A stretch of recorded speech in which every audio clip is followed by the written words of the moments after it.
accomplished neurosurgeons. At the Cuzco Archaeological Museum, Dr. Fernando Caballesi, professor of neurosurgery at the University of San Marcos, demonstrates. These skulls here are just a very small sample of the tremendous amount of skulls that were found in the graves of the ancient Peruvians. I think that all in all, we have studied more than 10,000 skulls that have been unearthed. Now, these are some of the instruments that they used. This is called the tumi knife, which was used this way just to open the scalp. This cannot be used in the bone. To open the bone, they use other bronze instruments like this, just to pry up the bone, like here, prying up the bone. There are some other odd instruments like this, just to make these indentations. And there are at least 2 dozen different other instruments that were used also. This one here is a very interesting specimen. It shows a very persistent surgeon.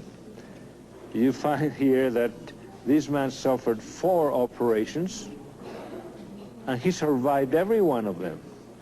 Either it was a very sick man or a very persistent individual who operated on them. But he was a very good technician, because after all, these areas, especially these 2 openings, are right over very, very dangerous sites that even right now, with all the techniques that we use now, we would just be very much afraid of operating in these sites. And this man really survived these operations. In Calca, near here, near Cusco, where about, I would say, 85% of these skulls show healed trephanations.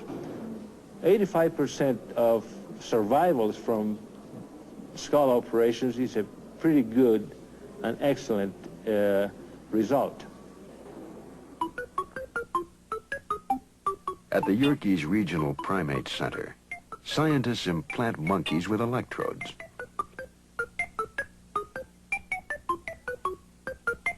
The experiment stimulates the brain with radio waves and thereby controls behavior. Are today's scientists seeking knowledge already gained by similar experiments performed centuries ago?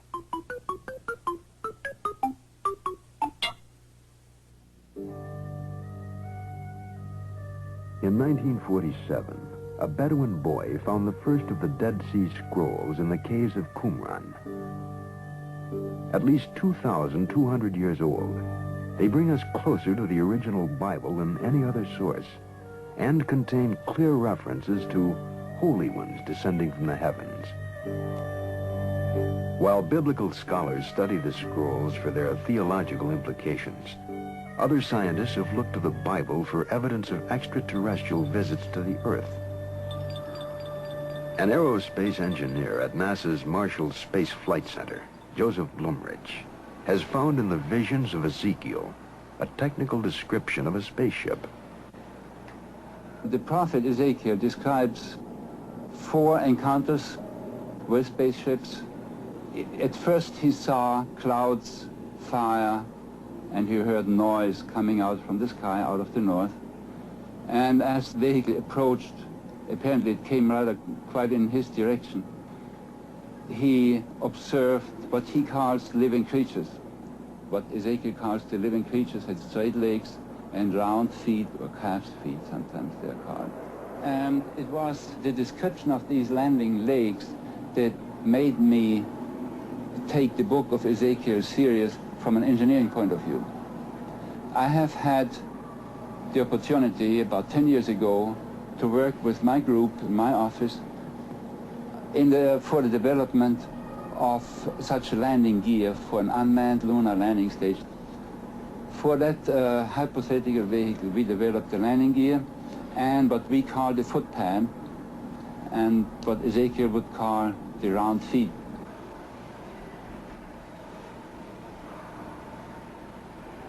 Translating Ezekiel into engineering terms, Mr. Blumrich had these artist sketches made of a landing vehicle supported by 4 helicopter units.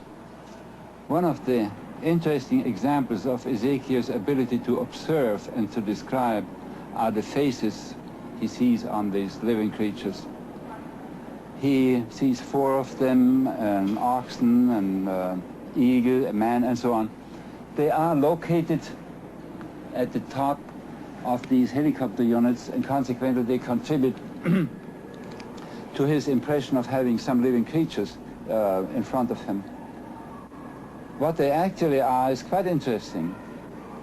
Now, some helicopters, and particularly in this case this one, needs protection, just some hood around to protect them against dust or weather and so on.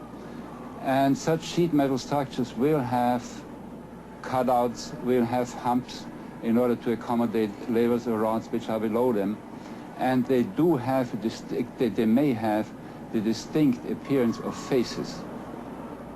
We have a number of such face-like structures, like for instance the Gemini capsule.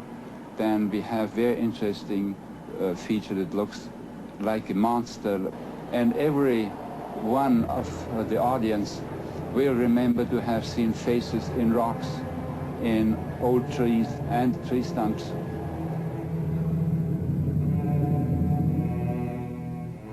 Jericho was built more than 9,000 years ago. Here man has lived continuously for a longer period of time than anywhere else on the face of the earth. And here remains one of the most puzzling of ancient mysteries.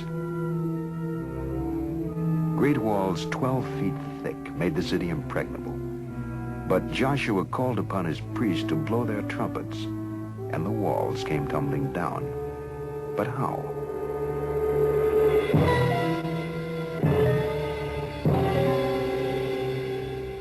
One theory holds that an earthquake tumbled the walls of Jericho.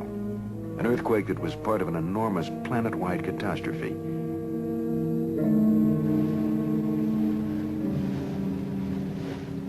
Around the world are indications of great disasters that might have caused the gods, themselves colonists on an alien planet, to flee impending doom.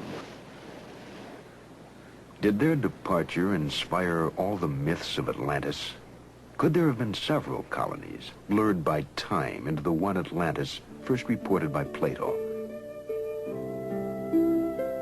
Are legends, in fact, the histories of visitors from afar who colonized the earth? Plato told of a fabulous kingdom that was then more than 9,000 years old.